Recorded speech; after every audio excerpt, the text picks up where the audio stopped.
You ask Tiger to solve. This deals with linear equations with one unknown. The final result is m equals 3/4. Let's solve it step by step. Group all constants on the right side of the equation. Add 6 to both sides.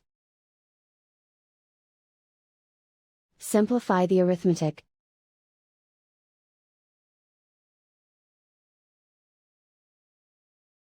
Isolate the m.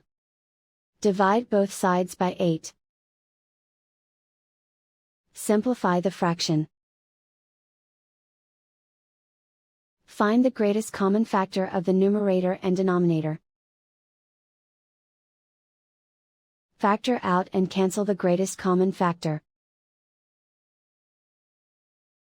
And so the final result is m equals 3/4.